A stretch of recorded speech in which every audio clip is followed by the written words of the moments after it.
famille, j'espère que vous allez tous super bien, en tout cas moi ça va. Aujourd'hui on se retrouve dans une nouvelle vidéo dans laquelle je vais vous montrer comment construire sa routine capillaire. Construire sa routine capillaire, c'est vraiment quelque chose qui prend du temps. C'est pas quelque chose que tu vas faire en 2 jours, c'est pas quelque chose que tu pourras faire en 1 semaine. C'est vraiment quelque chose qui prend du temps, c'est quelque chose qui va te prendre des mois et parfois même des années. Donc ne t'attends pas à trouver ta routine capillaire du premier coup, ne t'attends pas à trouver ta routine capillaire là en un lavage, c'est pas ce qui va se passer.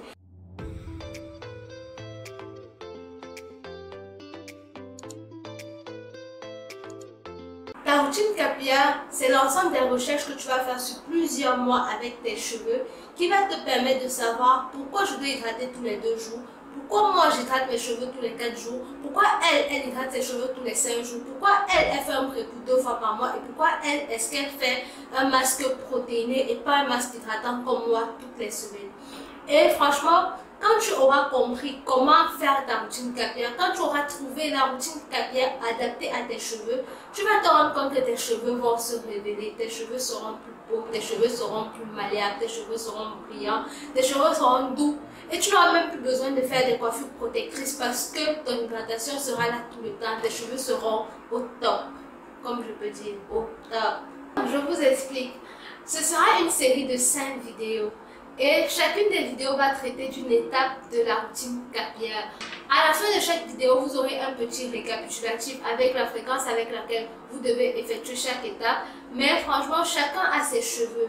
Donc, si moi je te dis tu vas faire telle étape 3 fois par semaine ou alors 2 fois par semaine, mais tu te rends compte que tes cheveux ne supportent pas après 2 fois, mais tes cheveux supportent plutôt 1 seule fois par semaine, ou alors tes cheveux peuvent faire 5 fois par semaine, tu fais comme ça parce que tes cheveux ne sont pas mes cheveux, je ne vois pas l'état de tes cheveux. Mais je suis juste là avec la vidéo pour t'orienter. Certaines personnes vont te faire un calendrier, mais moi je ne fais pas de calendrier en tant que tel parce que je me lave les cheveux 1 fois par semaine et entre mes lavages, je ne fais pratiquement rien à mes cheveux. Je n'ai pas besoin de les réhydrater en semaine, enfin même si j'avais besoin de les réhydrater en semaine, j'ai trop de flemme pour faire ça. Donc j'attends le prochain lavage et je fais. Mais si toi tes cheveux sont beaucoup trop secs en semaine, il faudrait que tu les réhydrates. Donc peut-être tu vas devoir t'armer d'un calendrier pour coucher à chaque fois que tu vas devoir hydrater tes cheveux. Le calendrier va t'aider pour un début, mais par la suite tu auras tout ça en tête, donc tu n'auras plus besoin de coucher quelque part. Mais si tu es en train de me perdre dans mon bavardage, sur YouTube tu auras la vidéo un peu plus détaillée de l'étape du jour. Ensuite sur Instagram tu auras un post qui va résumer ce que j'ai dit dans la vidéo. Et puis en IGTV tu auras la recette. Donc si tu ne me suis pas encore sur Instagram, je t'invite à aller faire mon Instagram est juste là. Et puis j'arrête de bavarder, je te laisse avec la vidéo. La première étape c'est le pré-coup. Donc aujourd'hui on va parler du pré-coup. Dans ma dernière vidéo, je t'ai dit que moi je ne fais pas un pré-coup chaque semaine. C'est vrai, mais je ne le fais pas parce que mes cheveux n'en ont pas besoin, mais parce que parfois j'ai envie de faire un wash day hyper rapide, donc je saute un peu toutes les étapes. Mais lorsque j'ai du temps, je prends le temps de faire un pré-coup. Parce que le pré-coup va t'aider. Le pré-coup c'est carrément une étape, l'une des étapes les plus cruciales franchement. Si tu veux, ne fais pas une coiffure protectrice après ton hydratation, c'est pas bien grave. Mais faire un pré-coup, je t'assure, c'est vraiment important. Ça va changer la texture de tes cheveux pendant le shampoing et après le shampoing. Si tu fais le pré-coup qu'il faut, tu vas te rendre compte que pendant le shampoing, tes cheveux seront tellement plus faciles à démêler après.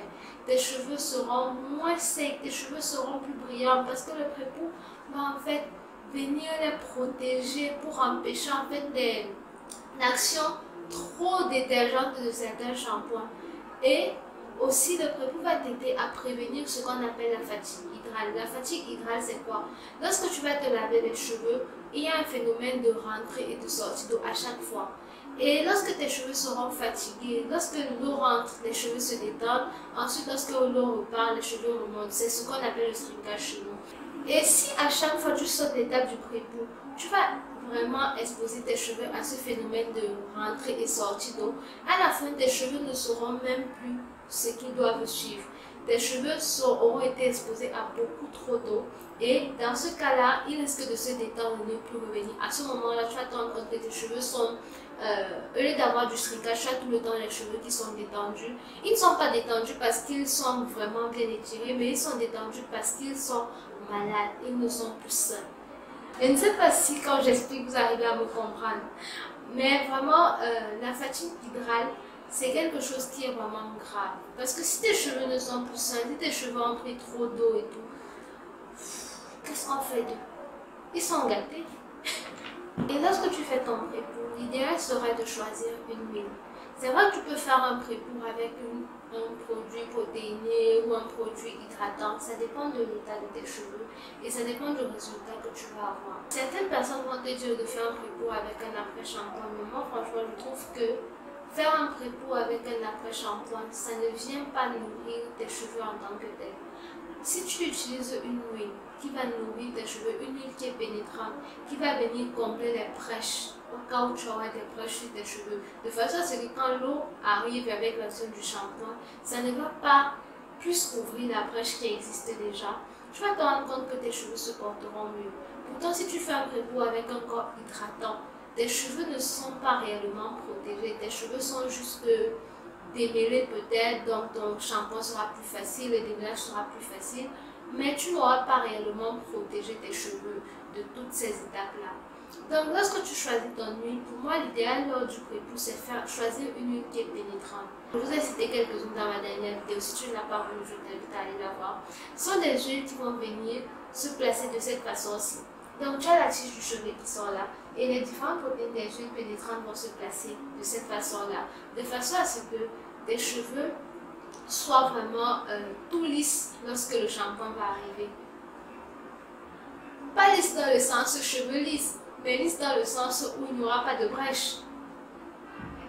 Bref, on s'est compris. Concernant les recettes de pré-pour, franchement le pré-pour c'est une étape assez simple. Et c'est une étape qui ne va pas te demander d'aller acheter une huile spéciale et tout. C'est vraiment une étape, tu peux la faire avec n'importe quoi, tu peux la faire avec n'importe quelle huile que tu as sur la main, du moment où cette huile est pénétrante ou même moyennement pénétrante, franchement ton pré-pour sera efficace.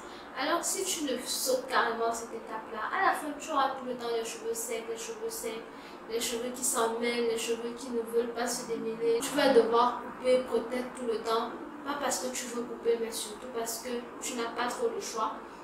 Alors qu'avec le pré-pour, franchement, moi, tu auras tellement moins de nœuds, ton démêlage va se faire tellement plus rapidement que tu vas te rendre compte que ton wash day dure moins. C'est la raison pour laquelle je t'invite à faire le pré-pour ou le soin avant shampoing. Concernant la durée du pré-pour, lorsque tu fais un pré-pour avec des huiles, tu peux garder ton soin toute la nuit. Tes cheveux se porteront même encore mieux parce que tu auras donné le temps à tes cheveux d'absorber toutes les huiles. Tu auras donné le temps aux huiles de pénétrer en fait dans ta fibre capillaire. Alors que lorsque tu fais un pré-pour avec un corps hydratant, il ne faudrait pas le laisser trop longtemps. Ça ne sert à rien de faire un masque hydratant et de le laisser poser pendant 8 heures de temps. Ça ne sert pratiquement strictement à rien. Le masque sera absorbé en 45 minutes, 1 heure et tout. Pourtant, lorsque tu fais un pré-pour avec les huiles, certaines huiles ont besoin de temps pour vraiment pénétrer, pour vraiment agir. Donc c'est tout pour cette vidéo, j'espère qu'elle t'a plu. Si tu as d'autres questions concernant le pré-pour, tu me les demandes en commentaire. Et n'oublie pas, cette semaine sur IGTV, tu auras une recette de pré-pour qui sera hyper facile à réaliser. Et puis je vous dis à très bientôt pour une prochaine vidéo. Portez-vous bien, prenez soin de vous. Bye!